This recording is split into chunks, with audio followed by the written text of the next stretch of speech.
Well, remodeling is really huge. I mean, it's always a big business. There's always tons of it going on because almost anybody can do it. You know, I mean, any homeowner thinks they can do it. Let me put it that way. And so a lot of remodels are really what's classified as a remodel is a small project. But I wanted to get the big dog in here. So I called my friend Bruce Graf and Graf Developments, and we're going to talk about the difference between remodeling and renovating. There is a big difference. Welcome to the show. Thank you. Thank you. How are you? I'm excellent. I'm glad to be back here in the studio instead of sitting in my kitchen. Yeah. Looking at my laptop. Dirty I like coffee here. cups everywhere. It's Yeah, embarrassing. absolutely. Yeah, and the dog running through, a little fuzzy tail going by. It's so good to see you, buddy. Yeah, absolutely. So good to see you. Yeah. So I got an email the other day. Somebody asked me the difference between remodeling and renovating. And I thought, I need to get a real intelligent guy up here, experienced fella. And then you settled for me. And then I found he wasn't available, Yeah. so I called you. Yeah. And so there is a difference. I mean, it just in definition, there's a difference. Right. And so what are your thoughts? All right. So basically, renovating is bringing the house up to what it was before in its previous glory, making it look like it did, but kind of newer, fresher. Everything looks a lot better, but still the same, basically the same house, the same, wherever it is interior, the same kitchen, the bathroom, whatever, just some new updated appliances, fresh paint, things like that. This is renovating. Remodeling is where we go in and redesign and just do a complete change, a complete different personality of the house. So renovating is more like something you would do after a flood. It's more of a bringing it back to what it was and not. And then if you're not doing it after a disaster, Right. then you're just maybe freshening up and It's a facelift. If you're somebody older and you get a facelift and you look like you did earlier, somewhat, some kind of, you know what I'm saying. That's your renovation. We renovate, but a remodel is when you go in looking like your old self and you come out looking like John Travolta or something like that. That's a total remodel. That's just horrible. Yeah. Or somebody pick your celeb. I don't know. Well, let's talk about another one that I had coming in, another email that came in, and they wanted to know where do you start when you're remodeling a house? Now, you and I have had many discussions with many people over the years when they'll call us and they'll say, I want to remodel my kitchen, Right. or I want to remodel my whole house. And you go, okay, you got plans? No. Well, and then, no, I want you to help me with that. And I'm going, okay. And that's always the first thing I do is I have to make a list. First of all, you have a nice long conversation with the homeowner and what do you want to do? And then you have to sort of develop a plan to get there. Right. Right. And so let's start out with the first part of that list. What would you advise? All right, so typically I do same thing. They call me on and they want to redo. I need a new kitchen. Okay, that's excellent. Do you have plans? Do you have a designer? Anybody? And no, I don't. That's what I need you for, and that's great. I'm glad that they can rely on me to take care of everything. I want to do that. And I'll say, okay, do you mind if I bring my designer over? No, well, let's set up a time, a meeting. We'll meet over there and let's look through your kitchen. Let's see what's going on.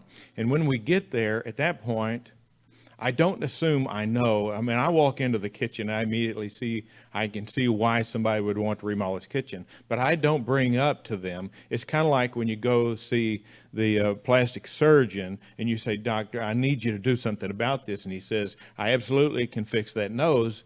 And you say, I don't know what's wrong with my nose. I was talking about this ear.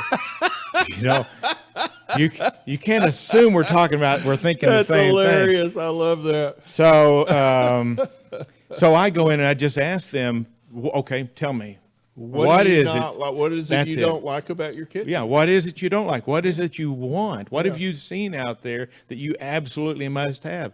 And then we start I call this a discovery. This is what my designer and I, this is our discovery phase. We're there to discover together what they want and where we can go with it. And that's where we start, and then it kind of goes from there.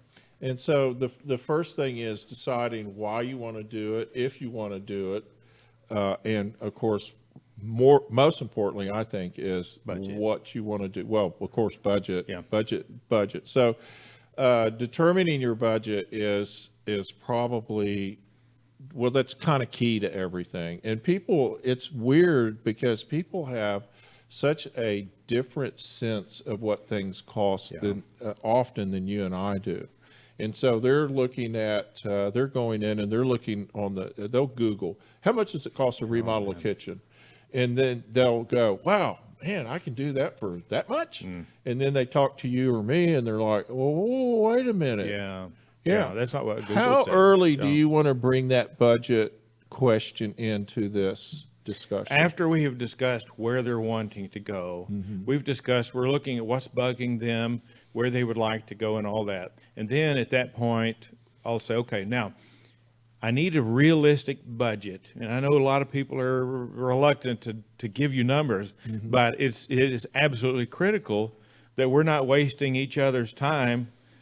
If I went in to look at a job, this has been several years ago, and I'm going through some numbers in my mind. He's telling me everything he wants to do in this job, a big kitchen remodel.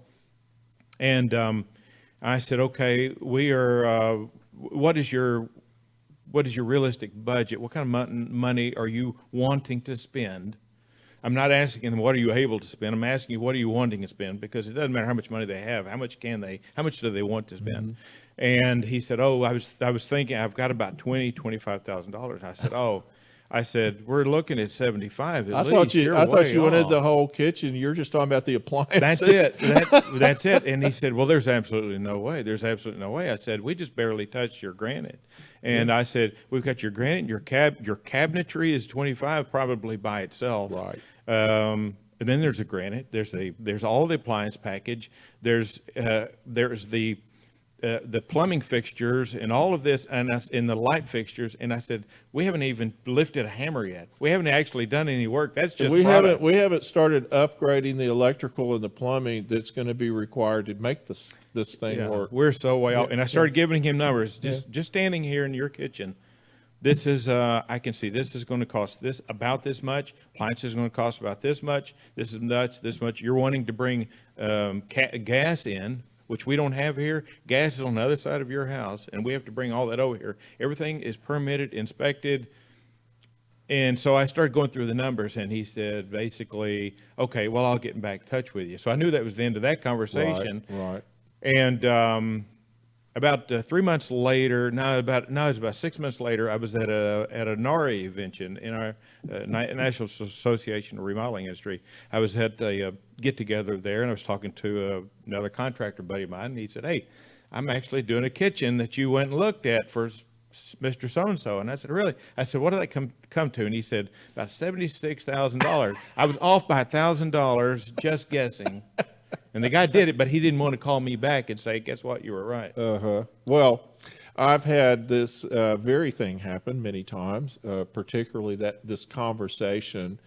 But for a long time, I assumed that, and this is when you're a young contractor, and you assume that if they called you, they're going to have the money, or if they want it bad enough, they'll find a way to get the money. Right. So I would go through this whole process of pricing it. I would spend hours and hours laying it out, pricing it, working the numbers so I could give them a realistic number. Well, if I'd had the conversation that we just talked about, what's your budget? Yeah. I could have saved us all so much time and heartache.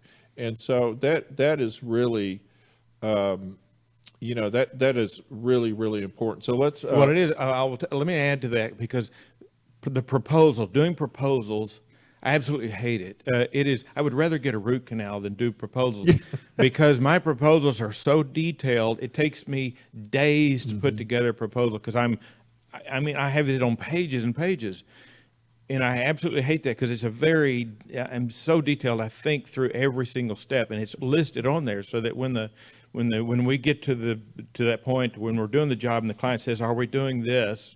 I'll say, if it's not in that proposal, I hadn't planned on doing it. If it is in the proposal, I'm doing it. I have it listed out right there. But that's where I learned is like when we bring up a budget early and we start talking about it, and then they're still okay with it.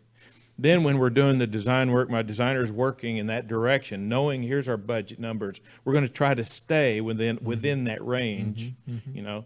And then when I do my proposal, it still comes in within that range. I hadn't wasted all this time.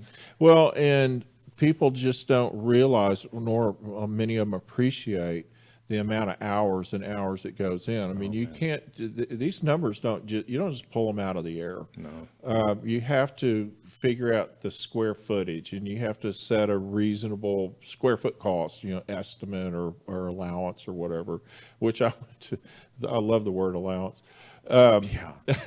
Yeah, I don't do allowances. I hate allowances, and people don't realize that's in their best interest that I don't like allowances. It is saving them because there's too much leeway for me if you leave allowance and then I come back and say, oh, that allowance isn't nearly enough. I'm going to add a whole lot to it. My numbers are to the penny. That's what it's going to cost you when I'm done with it. You know?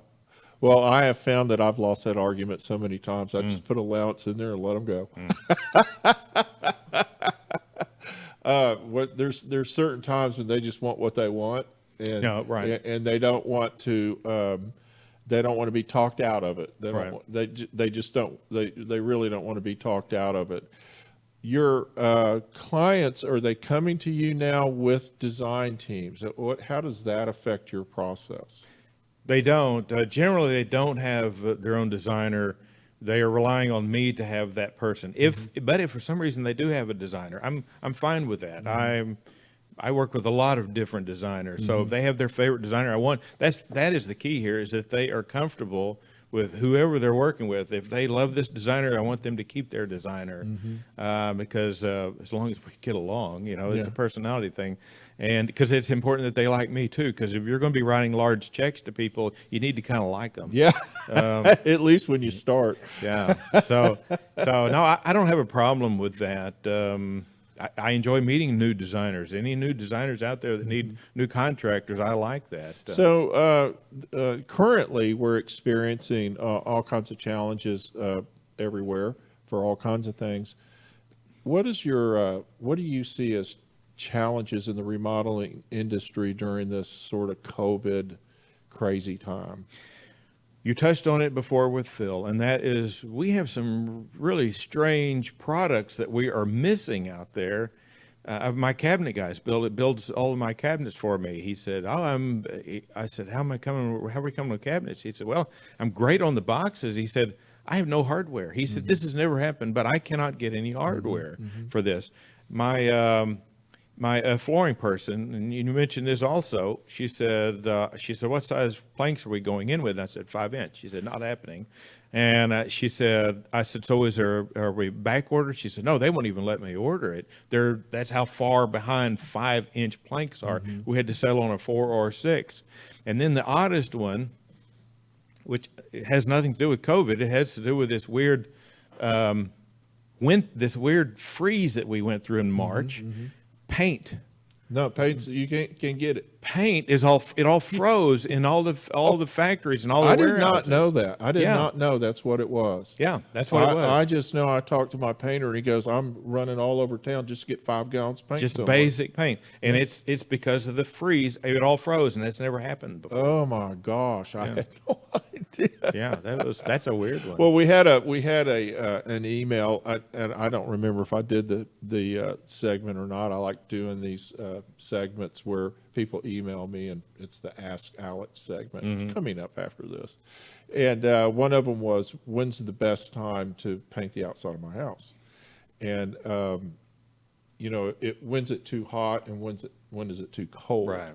And because we've always had these challenges in our business, especially when you're on a project that's going to go through seasons, right? So you start in the spring because everybody wants to start in the spring, but then about time the fall comes, 2 or 3 months later, then you might be at the finished part of it, the outside part, and people make mistakes. They go, well, it's sunny for an afternoon. I'm going to go out there and paint the outside of the house, and then it freezes at night. Yeah. And then about a couple years later, they're going, wow, all that paint's peeling off the house. What's the deal? Well, it froze. Or it can do it at the time. So that's fascinating that happened. Now, are you having any more luck getting things like appliances, or are we still dealing with that? No, that's another thing. Luckily, this comes down to your supplier. The people that you're working with. I have a great supplier called me on a job he knew that was coming up, that I still hadn't turned in the proposal. We still didn't know how much this kitchen was going to cost, but we did know the appliance packages we were looking at. And he said, look, if we don't order these appliances now, there's a good chance we won't get them until November. Mm-hmm. So I called the homeowner and I told them this, and they said, well, let's just go ahead and order them. It was $35,000 worth of appliances. We went ahead and wrote the check and placed the order on them 2 months ago. And I at that point, I still had not given them a proposal for this whole project. So they were kind of locked in. That was a good thing. But, and we are in the middle of it. Thank you, COVID. We are knee deep in the middle of this project. It's a good sized project out in South Lake. And,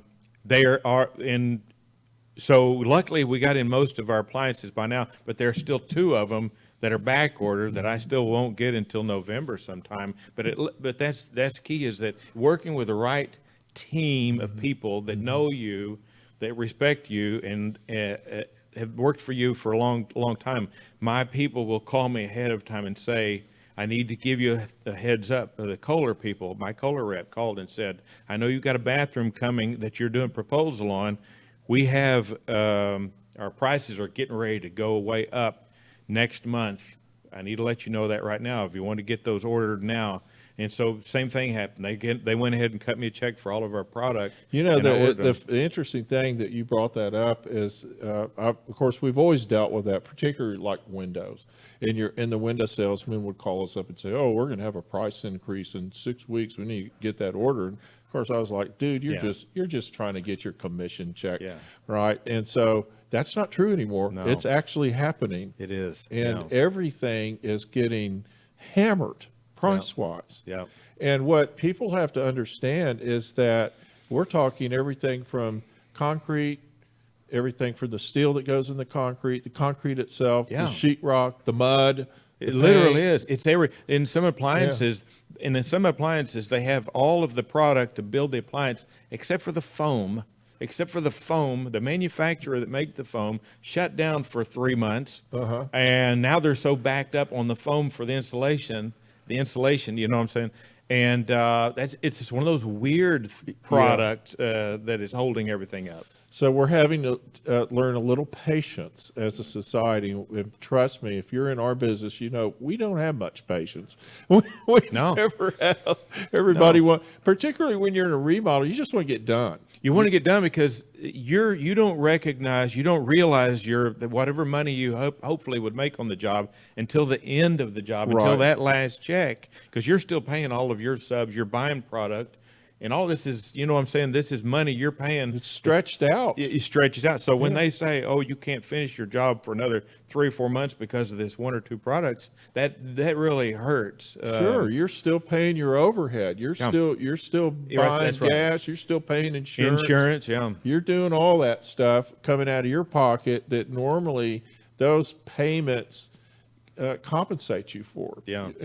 And so it used to be called profit and overhead. Sometimes it just turns into overhead. Overhead, just enough to keep you going. That's right. And what we hate to do as contractors is ask for another draw before we are ready.